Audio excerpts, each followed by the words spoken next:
Okay. All right, so my name's Jackie Boyle, and I'm from Australia, and I'd like to proudly actually thank you very much for coming on board with Dr. Joseph Ahrens. This is the first of many in regards to weekly. We're going to look at bringing topics to you that we can share with you to let you understand generally how the human body is confronted with different situations that we're dealing with. And when we start looking at Dr. Joseph Ahrens himself, he comes with a lot of credibility.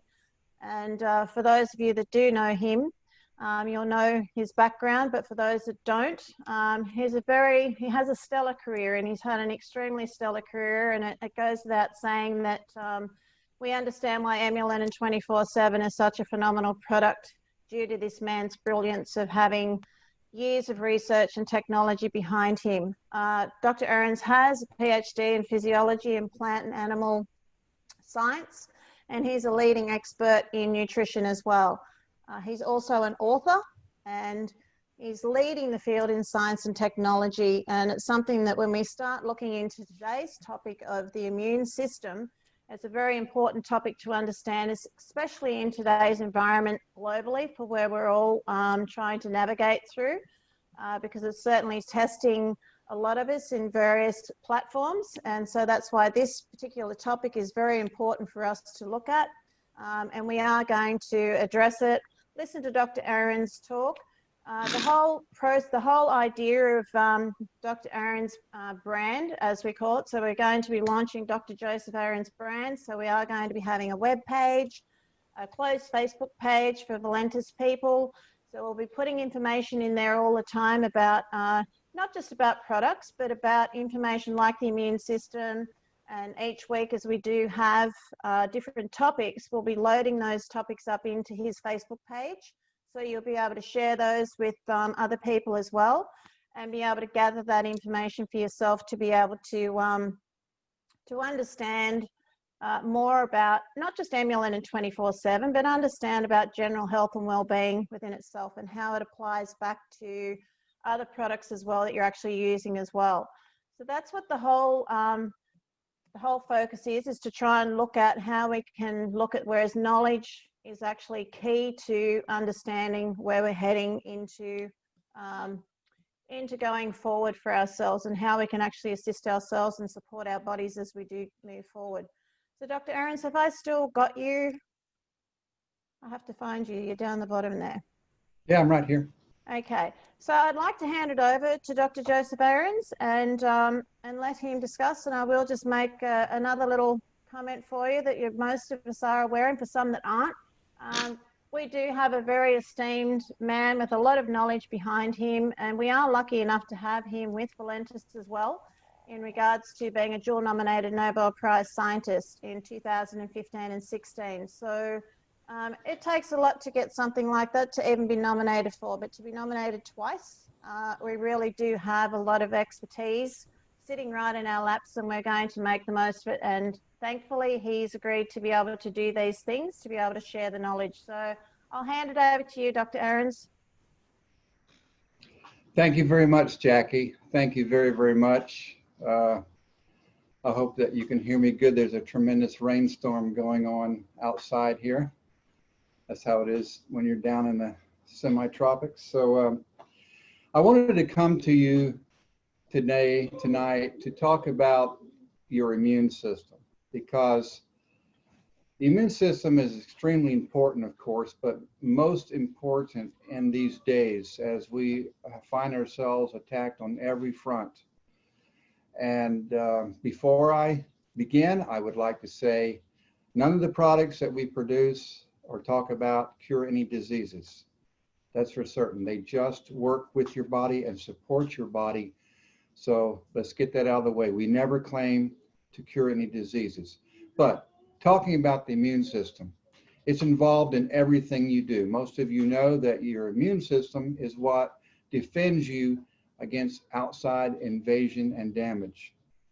It doesn't matter whether it is a virus or a bacteria or a bee sting, a poison, even just a cut.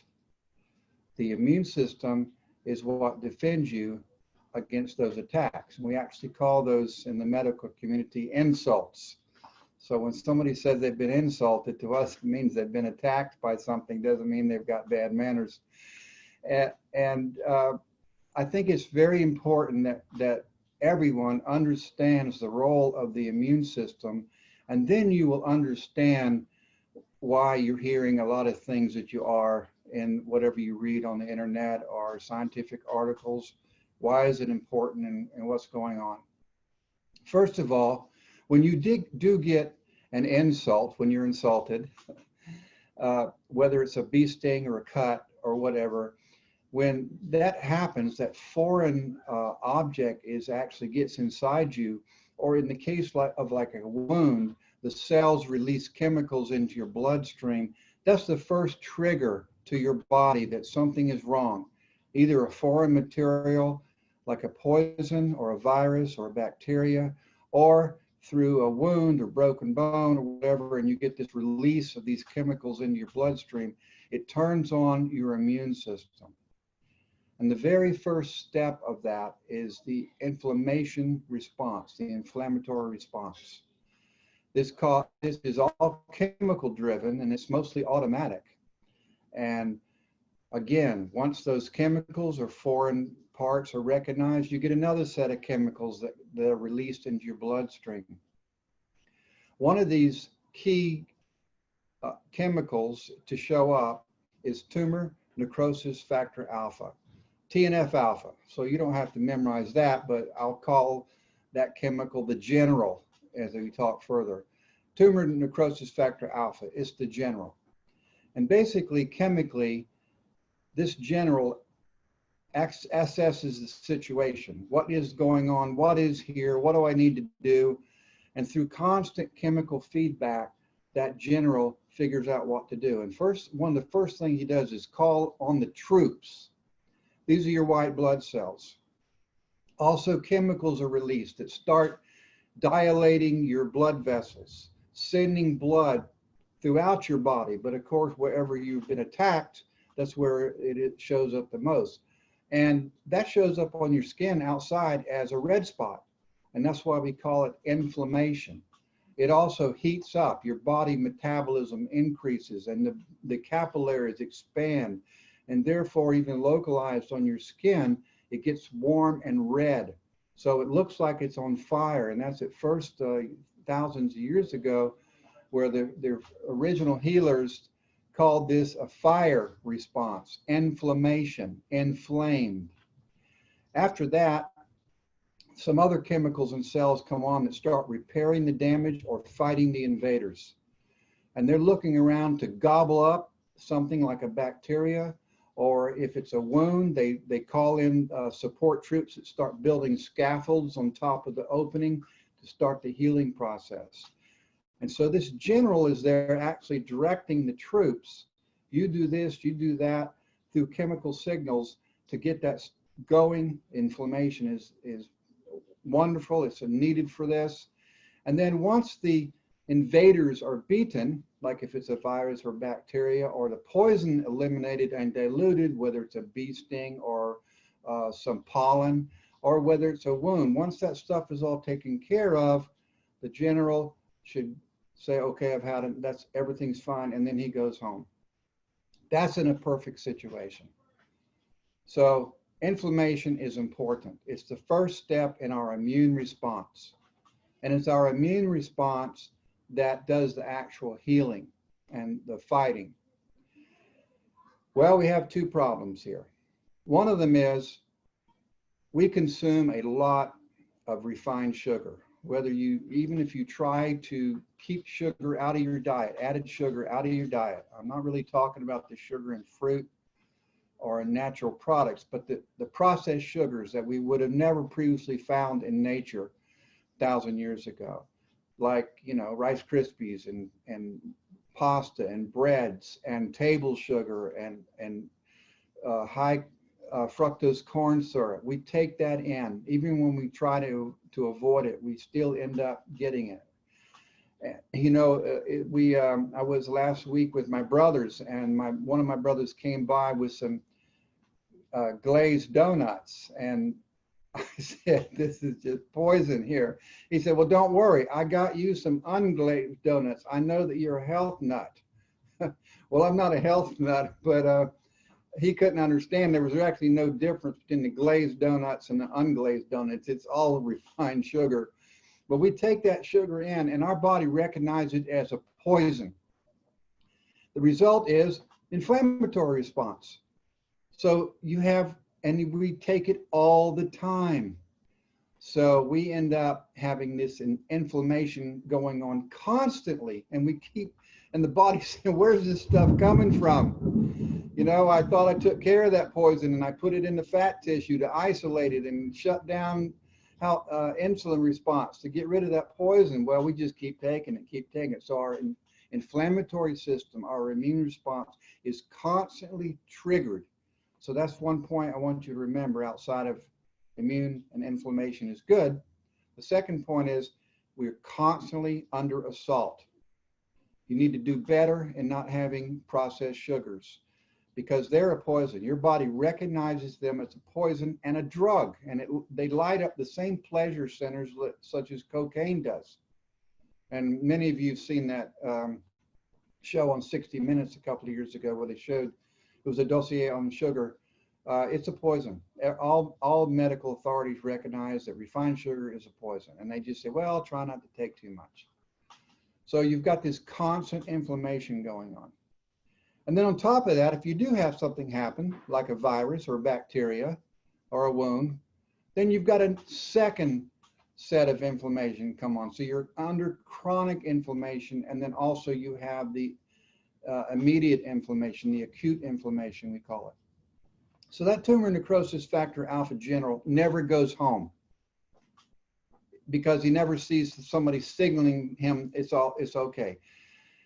And he constantly battles and tries to put out the fire. It's like a war going on. And, you know, it's just like in real life. The generals or the military, they're looking for somebody to shoot and kill and get rid of.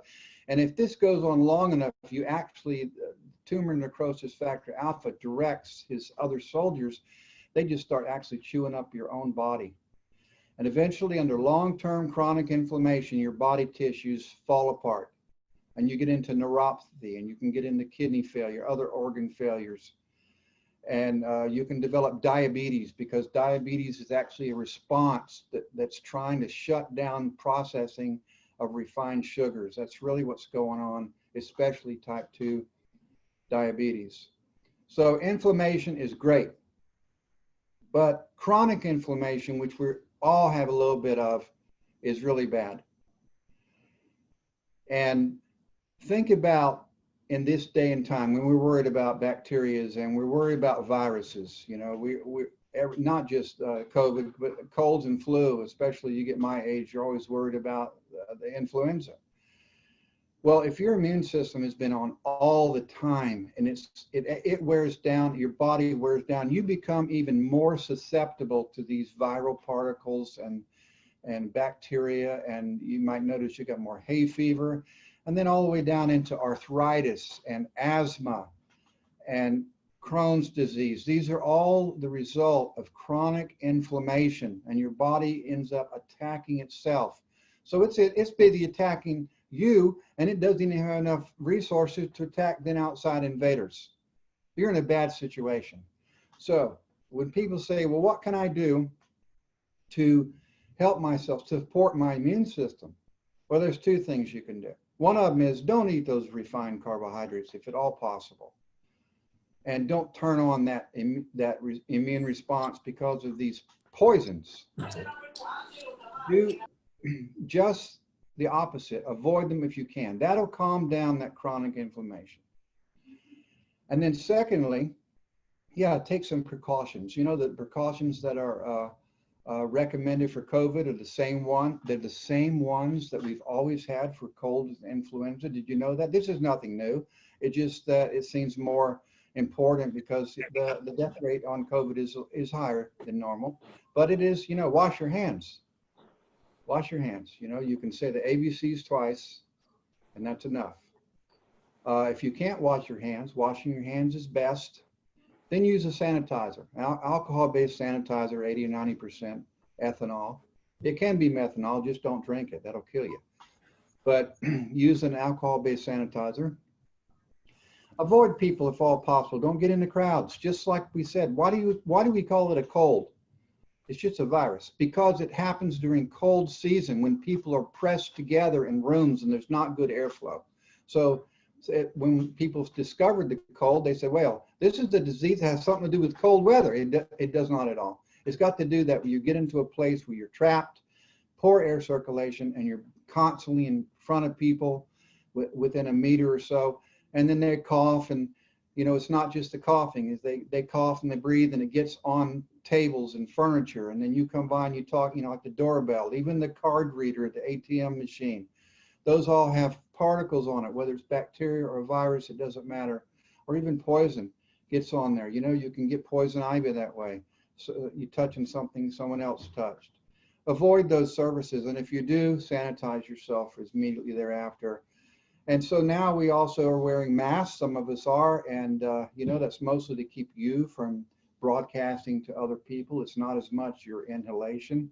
It's to be socially responsible, that even though you're not sick, care for your fellow citizen. They don't know if you're sick or not. Put on a mask. I do. And so I don't think I can affect anybody here through this computer, but otherwise I'd have a mask on just because I want to be a good citizen. I'm not sick. I know I don't need it, but I'm going to wear one because I'm socially responsible. So do those things. And even when COVID goes away, we're going to have less colds and less influenza. We've already seen that this year. There's less colds and influenza than there have been because people are taking those precautions. Those are just normal. So do those two things. So that's the general overview of inflammation, the immune system, why it's necessary, how it works, why we shouldn't overstimulate it constantly with our environment, like the things we eat. Let it rest when it can so it can respond when it needs to. So what has that got to do with Amulin? Well, that's the first big good question. Well, we were actually several years ago looking at a totally different idea. That we were trying to work with diabetes, and we found some natural compounds that appeared to regulate the body's carbohydrate metabolism and work with sugar and get it to where it needs to go without setting off the high insulin response and the glucose response, and to keep people from becoming diabetic. And we said, well, how come people are not diabetic with certain diets and they are with others? And so we traced it down. We found a group of chemicals, natural chemicals. The word chemical is okay. It just means atoms put together. So a natural compound in certain fruits and vegetables that helped with this. And that's a whole nother story. But what that led to, we found out that these compounds actually are required for two things. This is after years of research, published research, and it's actually why my group, that's not just me, my group got nominated for this prize, is that we found out there's a group of compounds that act just like vitamins that are there to tell that tumor necrosis factor alpha, that general, when to come out and when to stay home. And when his job is done, when to go home in particular, so he doesn't stay around and have his troops chewing up the rest of your body. He wants to come out and have wars. They're just dumb chemicals. And so they're just bouncing around and chewing on this or that and attacking your own body after a while if they don't find enough enemy. So we found out that these natural compounds are required in that process. They don't actually get on top of the system and calm it down. They're actually an integral part. Just like amino acids are necessary to construct proteins, and vitamin C is absolutely necessary to keep your body strong so you don't have scurvy. And vitamin D is necessary for calcium processing so that you won't have rickets. And that's a really good analogy. Vitamin D doesn't cure rickets and vitamin C doesn't cure scurvy, but they're required for the normal processing. And we found these few molecules that are required for your immune system to operate properly. And the other side of the coin, related to inflammation, they do regulate sugar metabolism. So they're just like a vitamin. We discovered a new vitamin. So we went to the FDA and a couple other world authorities in the UK and said, hey, we discovered a new vitamin. It's necessary for sugar metabolism and to regulate your inflammation system, your immune system. And they said, well, you know, we changed the law, so you can't register vitamins anymore. You're going to have to sell it as a supplement or else register it as a drug. And I said, wow, how did you get by with that? Why isn't vitamin C a drug then if it helps with, and D with scurvy and rickets? I said, well, it actually is, but we grandfathered those in. And if you find any more, you got to make it a drug or sell it as a supplement. So that's what we've done. We said, look, it's a food. It needs to be in everybody's food, and they're not getting enough. And that's why they're getting so many colds and flu and arthritis. And that's why it takes broken bones 3 months to heal and burns months to heal, because you don't have these compounds in your diet. So what I'm telling you is it's all about diet. It's not about some molecule I'm trying to sell you. I'm not, because absolutely, if I could just give it away, I would. But it's necessary for your body to have these compounds. Necessary. It's just like vitamin C, vitamin D, A, D, E, K, you name them. It's necessary for your body's normal functioning metabolism and to support your immune system. Your immune system will never be as good as your DNA set out to make it, because you're doing two things. You're taking too much refined sugars, which sets off a whole problem there. And also, that tumor necrosis factor alpha, he's kind of a lost general. He needs a prime minister or a president telling him when to go to war and when to come back. Well, this is the president of that system, Emulin. And it regulates your immune system, makes it all it can be. So when you do have a virus or bacteria or a cut, it operates at its optimum. Yeah, you can get by. And that's what people do. You can get by without it. That's what people do. They get by. So they get older and they get arthritis. People, that's not normal. That's not normal. And then they get problems with their digestive system, Crohn's disease and IBS. That's not normal. Asthma. That's not. Hay fever. Oh, it's just hay fever. It's just got sniffles here. And man, that's not normal. So what would happen? Well, you need to take these products and you will have less colds and you have less flu, and your bones will mend in half the time. That's normal. You won't get arthritis. So I can't make that claim. What I'll say is most of you won't get any arthritis. And if you do have it, it'll go away and your cartilage will rebuild itself. So that's the story, Jackie. That's why it's important to understand the immune system and what it does, what role it plays in especially these times, and especially as most of us get older. And that is where Emulin fits into the overall picture.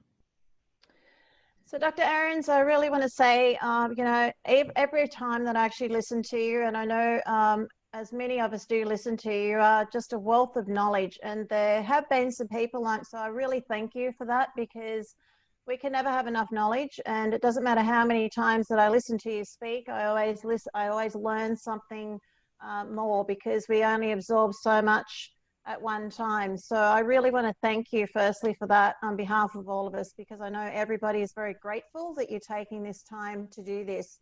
I do have a few questions. So Delphina has actually asked, with organ transplants, is it okay to take Emulin and 24/7? Okay, that's a really good question, and it depends on the time. So first of all, after the organ transplant, Emulin will absolutely speed up the recovery, and it will cause an improvement in the integration of the new organ into the body. And that's not just for organs, but open heart, so any type of surgery, However, Emulin also it does cause flexibility and expansion, elasticity of the capillaries. And so it might make you bleed more during the surgery. So what I would do is don't take Emulin a week before any surgery, just as a precaution. And then after a couple of days after the surgery, then get on inulin, and it will cause, there's plenty of scientific articles. I didn't do this particular research, but some colleagues did, that shows some components of inulin absolutely help with organ transplants, open heart surgery, any type of surgery. Just like the bones, I said, we've got people that their bones are healing in 3 weeks, completely knit.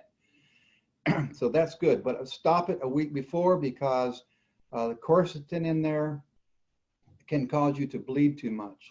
I would just, I know we got some more questions, but quercetin, people have high blood sugar and they take blood thinners, warfarin, which is a rat poison. You know how warfarin works? You know, the rat eats it and he bleeds to death internally.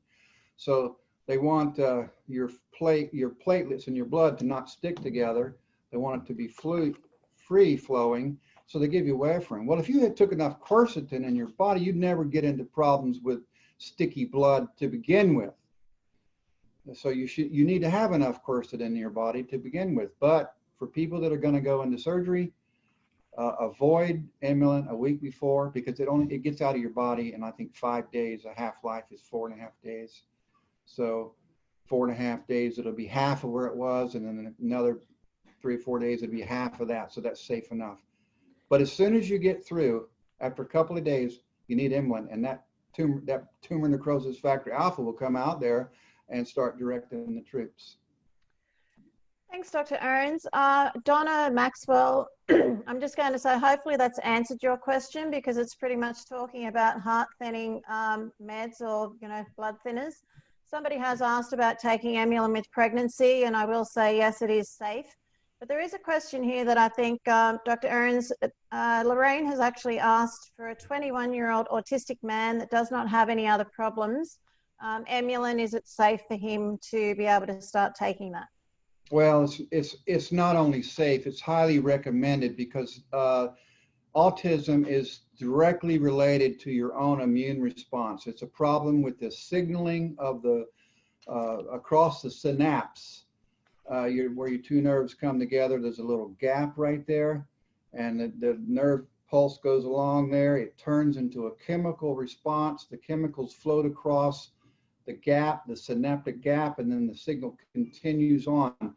And that gap right there is directly also related to your immune system and is controlled and regulated by it. And I mean, that's a whole another complicated area, and that process just takes microseconds, by the way. But plenty of people have been on autism, with autism, for their children. The mothers have given it to them, and they become just changed people, because their brain is starting to fire more properly. So actually, autism and Parkinson's, Huntington's, these are all actually related there. Even though it's neurological, it's nevertheless a physiological response that your immune system is controlling. And you take inulin, and you will see a dramatic improvement. It is totally safe. By the way, you can't take too much. Once your body gets saturated, you'll eliminate it either through the urine or through your skin. Thank you, Dr. Ahrens. So there's a really interesting question. It's probably the last one that we've got time for, and I'm going to put in an email in here too, in the chat line for everybody. So if we haven't been able to address questions, please send through the questions to the email that I'm going to put in here for you. There is a lot of information out there for you to be able to gather the answers, but if you're not quite sure, use this email that I'm going to put through.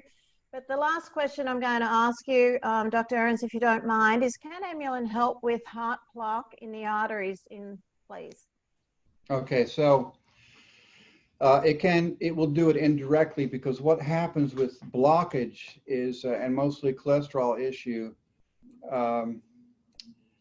most of that cholesterol information that's out and recommended, like for instance in the US, the American Heart Association, is a fraud.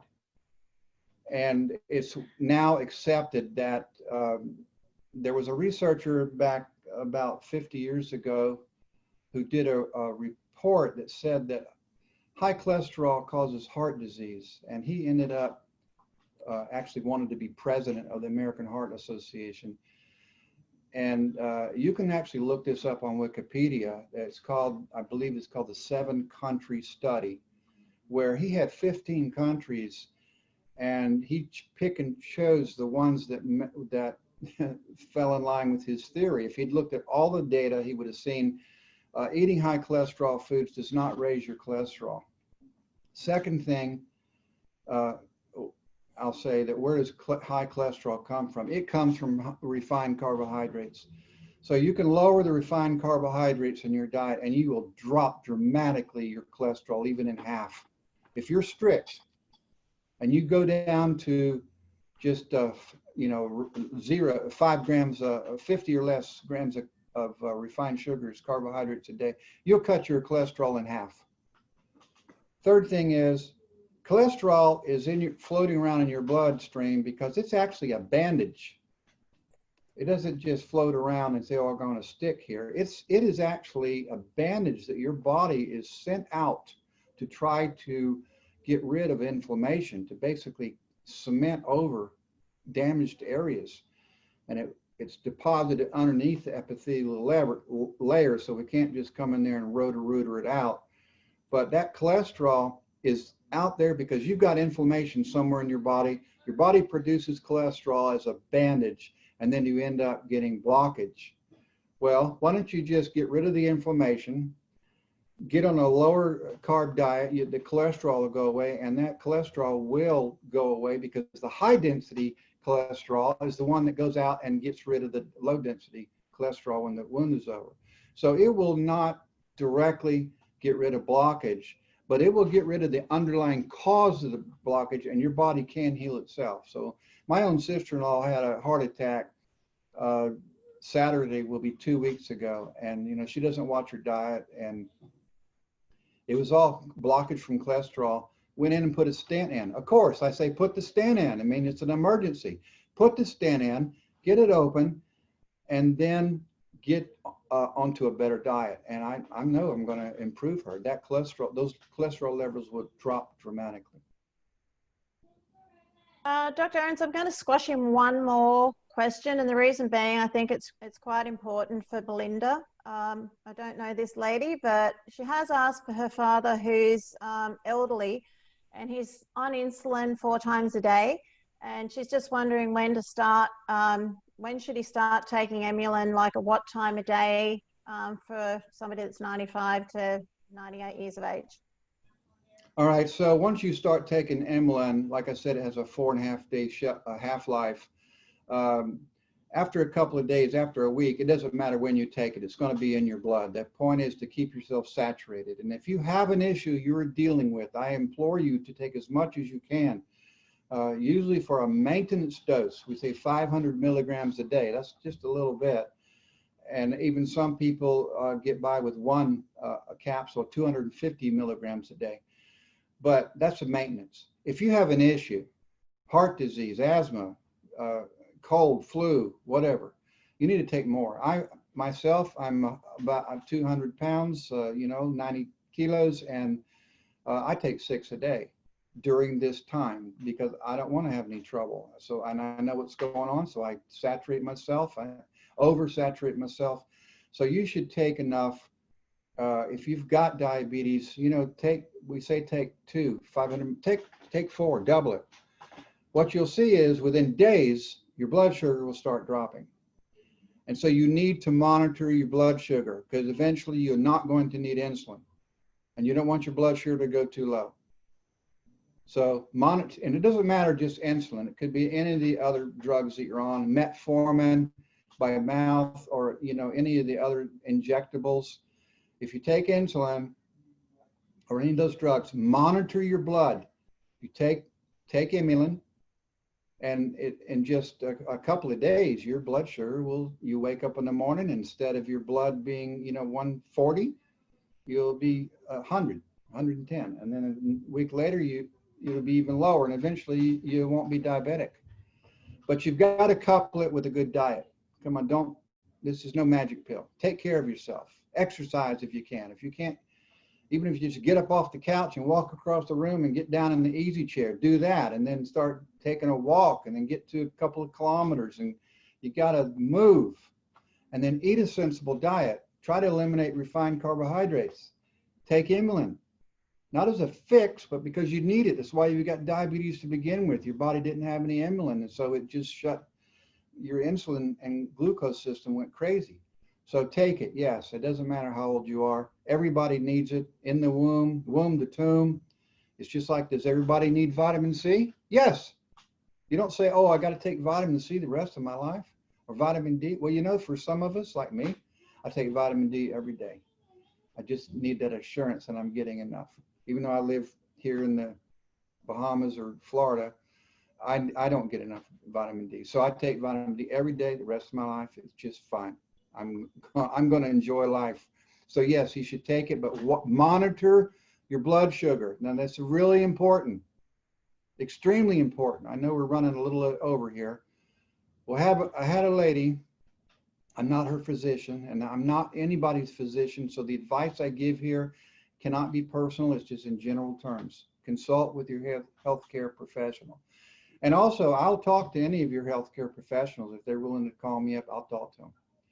So this lady was on an insulin pump, and I told her, you're going to have to cut down on your insulin. Well, she just turned the pump down, and she didn't turn it down enough. And in a day, she went into a shock because her blood sugar was too low. Monitor your blood. If you got diabetes, you need to monitor your blood all the time. And then as you see that you won't need as much insulin, cut back on it. A week later, cut back on it. And then eventually when you go to get your AC1s, you'll say, oh, hey, I'm 5'7". I was 7, now I'm 5'7". So yes, you can do it. You should do it. Take a lot, saturate yourself. Once your blood sugar is under control, go to the maintenance, back to the maintenance, 2 capsules a day. Okay, so Dr. Ahrens, I want to really thank you for providing us with better health through knowledge. And I do want to share with you all, and I know that Dr. Ahrens wants you all to know this. Please watch this space because we are going to develop, we're in the process of developing his own webpage, but also having a closed Facebook group. So we're going to be able to be placing things in there. So if you have testimonials, you'll be able to submit them in there so that we can put everything to do with Emulin and 24/7 into this closed Facebook page for Valentis people. So it's one go-to shop. I've provided you with the email, which is info@drjosephahrens.com for you to send questions to. Please make sure that you have a little bit of patience because we will get back to them as quickly as we possibly humanly can. Next week, we are talking about weight management. And you know, we are sitting in and underneath the brilliance of Dr. Ahrens here. And I say that personally for myself, for my own health, it's just been life-changing for me and life-saving. And that's just fact for me. So as we share this and we do go forward, these topics that we're bringing to you, there's reference to what Dr. Ahrens excels in, but we're also going to have reference to some of Valentis's other products as well as to how they can benefit you also. So, but predominantly it is going to be on better health through knowledge. So next week it is about weight management. So please make sure that you do join us. Once we finish this, once the recording's done, I will post it up. So it'll go onto Dr. Ahrens' YouTube page too. So we've set that up ready to go, but I will post it through the Facebook groups too. So Dr. Ahrens, I want to thank you so much for providing us with your valuable time because I know it is valuable. Next week we will be same time, bit like Superman, same time, same place. Look up in the sky, it's a bird, it's a plane. No, it's Dr. Ahrens. He's going to provide us with all of the information and his quirky sense of humor as well, which is really great because it's nice to have someone with so much brilliance within their mind, but also has a real human in there too. So he can speak down at all levels for all of us, which we're all not on his level. So I want to thank you very much, and I hope that you've enjoyed today's call. And again, thank you so much, Dr. Ahrens. Please watch as we go forward with Dr. Joseph Ahrens' brand because it is all about better health through knowledge, and we're going to aim to try and provide that for you. So Anything else you'd like to say, Dr. Ahrens, before we finish? I just thank everybody for being here. Well over 100 people taking their time out of their day to listen to whatever I have to say. Thank you very much. Okay. Thank you so much, everybody. And I hope you have a great evening, great afternoon, wherever you may be. And for those who watch this afterwards, thank you so much. Thank you.